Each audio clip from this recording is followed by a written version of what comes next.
रामगढ़ नाम का ये छोटा सा गांव स्ट्रीट फूड के लिए मशहूर था। और इसी गांव में रहते थे आशा और मोहन। वे चौपाल के पास मोमो का छोटा ठेला चलाते थे और शुरू में उनका काम अच्छा चलता था। आशा सुबह सुबह आटा गूंथती थी, भरावन बनाती थी और मोहन ठेला साफ करके तैयार करता था। दोनों मिलकर बड़े प्यार से काम करते थे। आशा जरा जल्दी कर, आज भीड़ हो सकती है। हाँ, बस भरावन थोड़ा और बन जाए। आज लोग ज्यादा आएंगे तो कम पड़ जाएगा।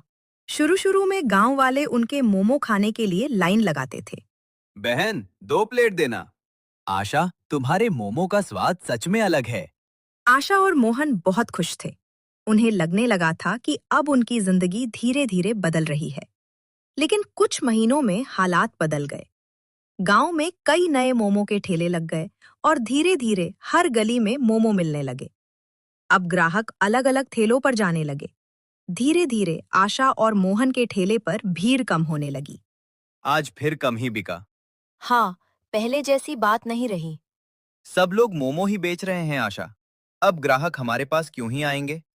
दोनों चुपचाप सिर झुकाकर घर लौट गए। मोहन थक कर जल्दी ही सो गया। हर कोई मोमो बेच रहा है, तो लोग हमारे पास क्यों आएंगे? कुछ तो अलग करना होगा। अगली सुबह आशा जल्दी उठ गई। उसने मोहन को नहीं जगाया। वो चुपचाप तैयार हुई और घर से निकल पड़ी। वो इधर-उधर दुकानों को देखती रही, ठेलों को देखती रही, लोगों के खाने का तरीका देखती रही, लेकिन उसे कोई नया विचार नहीं मिला। वो थोड़ा थक गई और पास के एक छोटे से ढाबे के सामने बैठ गई। एक आदमी ने ढाबे वाले से अलग तरह की डिश मांगी। अरे भाई, 4 तंदूरी रोटी और लस्सी देना।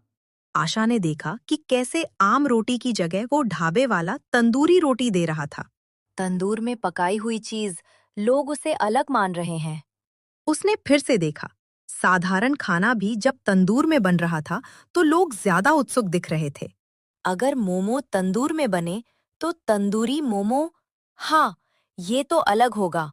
गांव में किसी ने ऐसा नहीं बेचा होगा। लेकिन अगले ही पल वो फिर सोच में पड़ गई। पर तंदूर कहाँ से आएगा? और उससे बनाना आसान भी तो नहीं होगा। उधर मोहन भी कुछ सोच रहा था। वो इधर-उधर घूमता रहा, किसी से बात करता रहा। शायद कोई और रास्ता मिल जाए। कुछ देर बाद मोहन गांव के किनारे वाली सड़क पर पहुंचा। वहां शर्मा जी अपने घर के सामने खड़े थे। अरे शर्मा जी, नमस्ते।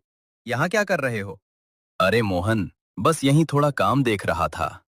मोहन की नजर पास रखे ईंट लकड़ी और पत्थरों पर गई। ये सब सामान कैसा है? नया लग रहा है। हाँ, घर बनवाया था ना। ये सब बच गया, सब सही हालत में है। फेंकने का मन नहीं कर रहा। तो रख लो, काम आ जाएगा आगे। यही दिक्कत है, अभी कोई काम नहीं है इसका। सोच रहा हूँ बेच दूं, लेकिन कोई खरीदार मिल नहीं रहा। मोहन ध्यान से सुनता रहा। तुम्हारी जान पहचान में कोई हो तो बता देना। ऐसे पड़ा रहेगा तो बेकार चला जाएगा। मोहन ने फिर से सामान को देखा। सब इस्तेमाल लायक था। अगर इसका कुछ इस्तेमाल कर पाऊं तो। शाम होने से पहले दोनों घर लौट आए। घर में आकर वे आमने सामने बैठे। मोहन, आज मैंने एक नई चीज देखी। मैं एक छोटे से ढाबे पर गई थी। वहां एक आदमी साधारण खाना तंदूर में बना रहा था। वही चीज पर स्वाद और तरीका बिल्कुल अलग। तंदूर में? हाँ, लोग उसी के लिए रुक रहे थे। तुम कहाँ गए थे, मोहन? अरे आज मैं शर्मा जी से मिला था। उनके पास घर बनाने का बचा हुआ सामान पड़ा है। ईंटें, मिट्टी, लकड़ी, सब सही हालत में।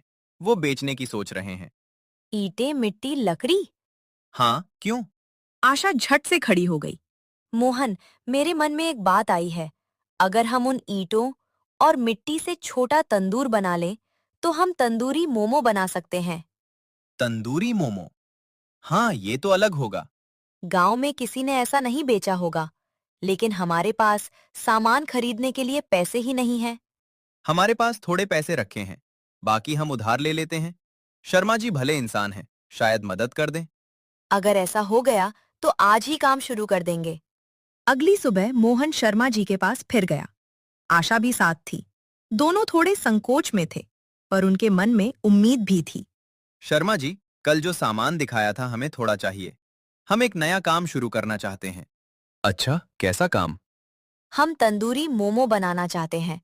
थोड़े पैसे अभी दे सकते हैं, बाकी हम धीरे धीरे चुका देंगे। अरे पैसे की इतनी चिंता मत करो, जितना बन पड़े दे देना, बाकी आराम से दे देना बाद में। नहीं शर्मा जी, थोड़ा तो अभी ले लीजिए, हमें भी अच्छा लगेगा।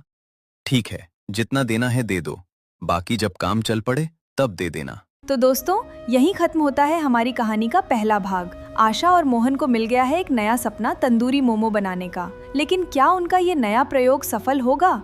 इन सभी सवालों के जवाब मिलेंगे पार्ट 2 में, जहां शुरू होगी उनकी असली परीक्षा और किस्मत बदलने की कहानी। क्या तंदूरी मोमो पूरे गांव में तहलका मचा देगा? अगर आपको ये कहानी पसंद आई हो तो वीडियो को लाइक करें, चैनल को सब्सक्राइब करें और बेल आइकन जरूर दबाएं, ताकि इस कहानी का अगला भाग आपसे मिस ना हो।